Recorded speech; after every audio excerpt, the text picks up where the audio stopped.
अपना समय खुद को दो। नहीं पढ़ने का मन कर रहा है, जिम में रहो, शरीर बनेगी। नहीं पढ़ने का मन कर रहा है, मंदिर मस्जिद गुरुद्वारे में बैठो, दिमाग मजबूत होगा। अपना समय किसी को मत दो। जिसकी जिंदगी में रहो, दिल बनकर रहो कि अगर उसकी जिंदगी से हट जाओ तो उसका जीवन खत्म हो जाएगा। इस दुनिया में एक ही सिद्धांत है, शक्ति का सिद्धांत। कुछ भी करना है, कुछ भी,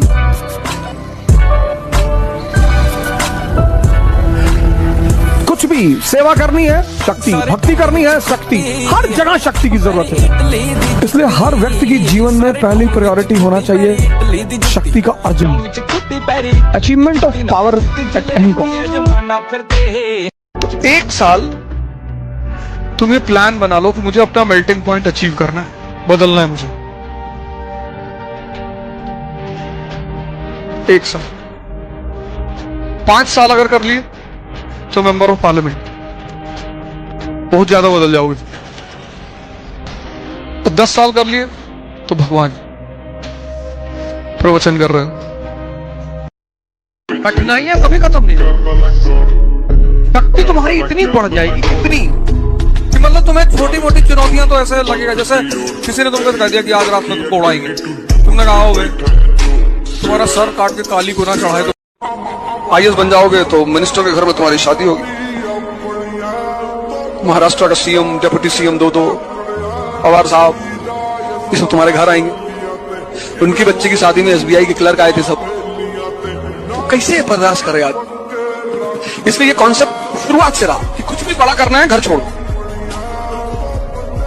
पहली बात। दूसरी बात, किसी को बताओ मत। इसलिए सपने हमेशा आंख बंद करके देखे जाते हैं। जब तुम कमजोर होते हो तो पूरी दुनिया तुमसे मजा लेती है। हर आदमी तुम्हें एडवाइस करता है, ऐसे नहीं बैठना चाहिए, ये पैर दोनों ऐसे बैठना चाहिए, डिसेंट। फिर तुम जब पावर में आते हो तो तुम जैसे बैठते हो, लोग कहते कैसे राजा की तरह बैठा हुआ है। तो वो जो तुम्हारी वीकनेस है ना, वही जीवन का सबसे प्यारा समय, जब तुम दुनिया को देखते हो। अभी तुम जाओ किसी घर, किसी लड़की के घर जाओ, उसके फादर से मैरिज प्रपोजल लेके जाओ, बंद कर दे तुम्हें और मारे भी, यू वांट टू मैरी। और कल जब तुम IAS बन जाओगे तो पूरी दुनिया कूद के आ जाएगी तुम्हारे, है ना। तो तुम मेडिटेशन करो बहुत जबरदस्त तरीके से। जब भी ये तुम्हें बेवकूफ बनाए, मुस्कुरा दो। जब तुमसे कहे आधे घंटे बाद पढ़ेंगे, तो तुम इससे बोलो आज शाम तक पढ़ेंगे 6 घंटे, उसके बाद फिर अगले महीने पढ़ेंगे ही नहीं। ये तुम्हें बेवकूफ बना रहा है, तुम इसको बनाओ। सबको बताना नहीं है कि बिहार से निकले दिल्ली आ रहे हैं IAS की तैयारी करने, घूम घूम के दरवाजा पीट रहे हैं। चाचा IAS जा रहे हैं दिल्ली अवध ओझा क्लासेस में पढ़ने, क्या जरूरत है सबको बताने की? जब सिलेक्शन हो जाएगा तो हिंदू न्यूज़पेपर बता देगा, इंडियन एक्सप्रेस बता देगा, सब टीवी चैनल वाले जितने हैं ये सब जाके तुम्हारे घर इंटरव्यू लेंगे कि सर आप जब पंखे से लटक के पढ़ते थे।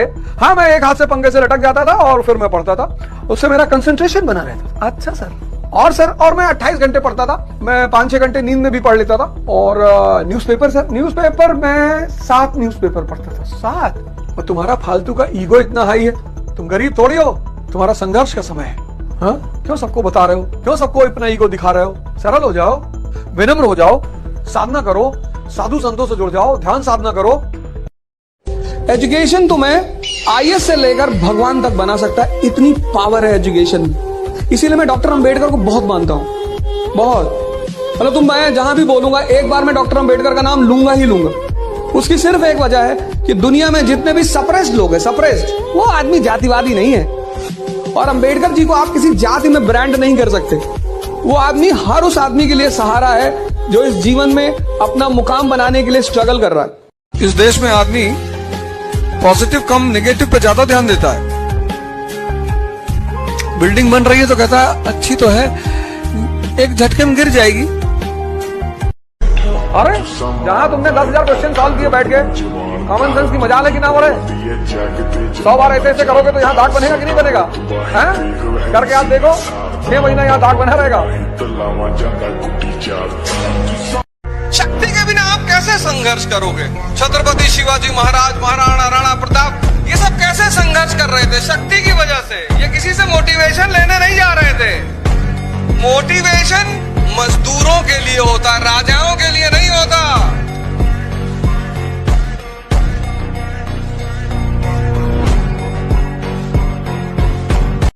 जिस दिमाग के पास जिज्ञासा नहीं है वो दिमाग जिंदा नहीं है। सूत्र है, लिख लो। हमको तो बाजार में वैसे ही लोग प्रसिद्ध कर रखे हैं कि ओझा राजा बनाने का सूत्र बताता है। हमारे गुरु ने हमको बताया और हमको यहां तक पहुंचाया। वो सूत्र मैं तुम्हें बता रहा हूं। जिसका दिमाग जिज्ञासु नहीं है उसका दिमाग जिंदा नहीं है। अब मुर्दा दिमाग क्या खाक राजा बनेगा? जिस दिन आपको ही लगने लगा भाड़ में जाएगी दुनियादारी, हमरा से ना हो तो ही सब, उस दिन समझिएगा आपको अपने लक्ष्य से जाने से कोई नहीं रोकता। अरे नियम है रे, हर कामयाबी सेक्रीफाइस मांगती है। जादू वाली कामयाबी परमानेंट और फॉरएवर नहीं है। और जब जब कीमत अदा करने का टाइम आता है, जो पीछे हट गया वो आज नहीं पूरे जीवन अपनी जिंदगी में कभी अमीर और कामयाब बन नहीं सकता। काम चुकानी पड़ेगी, कीमत चुकानी होगी। आपको अपने समय की कीमत चुकानी होगी। अपनी कई बार भूखे रहकर कीमत चुकानी पड़ेगी। कई बार अपनी जिंदगी में अपने बच्चों से दूर रह के कीमत चुकानी होगी। अपनी फैमिली से दूर रह के कीमत चुकानी होगी। प्रकृति आपको जिंदगी की सारी अनुकूलताएं लाके दे देगी, लेकिन कीमत चुकानी होगी, सेक्रीफाइस करना होगा। जिंदगी को उसूलों के साथ, सिद्धांतों के साथ जियो और 5000 वर्ष का इतिहास पढ़ लो। जिसने अपनी लाइफ को प्रिंसिपल्स पे रन किया है ना, अधूरा नहीं रहा। नहीं, कईयों की माला टूट गई, ये नहीं पता। सुनाता हूं। एक मारवाड़ी था, वो बकरी को लेके जा रहा था। तो बस कंडक्टर ने कहा बकरी नहीं लेके जाऊंगा। तो वो नीचे उतर के बुरका उरका पहना दिया बकरी को। बुरका पहना के कि भाई अब कि ये कौन है, कि मेरी नानी है, उम्र से मुरझा गई थोड़ी, ऐसे है कि ठीक है बिठा ले। थोड़ी देर में बकरी ने पोटी कर दी। तो बच्चे ने बोला, अलो आपकी नानी की रुद्राक्ष की माला टूट गई। कुदरत आपको देखना चाहती है कि ये जो काम करने जा रहा है, ये उस काम करने के लायक है या नहीं। तो अगर आपकी जिंदगी में चुनौतियां आनी शुरू हो चुकी हैं, ladies and gentleman, boys and girls, तो ऊपर देखिए और धन्यवाद दिए परमपिता परमेश्वर को कि आपका सही टेस्ट चालू हो चुका है। आप उसके राडार में आ चुके हो और वो देख रहा है कि इस आदमी को बहुत कुछ देना है, इसको ट्रायल पे डालो। ये प्रकृति का ट्रायल है गाइस, ये नेचर का ट्रायल है। और जो व्यक्ति बैकआउट कर गया, क्विट कर गया, उसकी जिंदगी में बड़ी संपत्ति, बड़ी संपदा। बात समझ में आ रही है तो बोलो हाँ। जब कोई आपसे पूछने वाला नहीं है कि आप पढ़ रहे हैं कि नहीं पढ़ रहे, जब आपके पिताजी के पास सिर्फ पैसा देने का सामर्थ्य है, लेकिन शायद ये पूछने का साहस नहीं है कि आप कर क्या रहे हैं। शायद आपकी माँ उतनी विद्वान नहीं है कि वो आपसे पूछ पाए क्या पढ़ क्या रहे हैं। और जब कोई पूछने वाला नहीं होता, तब आदमी क्या कर रहा है ये डिसाइड करेगा वो आदमी कितना बड़ा बनेगा। भैया पूछे, बॉस की उपस्थिति में तो एक नालायक एम्प्लॉय भी काम करता है, लेकिन जो एम्प्लॉय बॉस के ना होने पे भी ईमानदारी से मेहनत करे, एक दिन बॉस भी वही बनता है साहब। राइट, हाँ, ये याद रखिएगा, बॉस भी वही बनता है।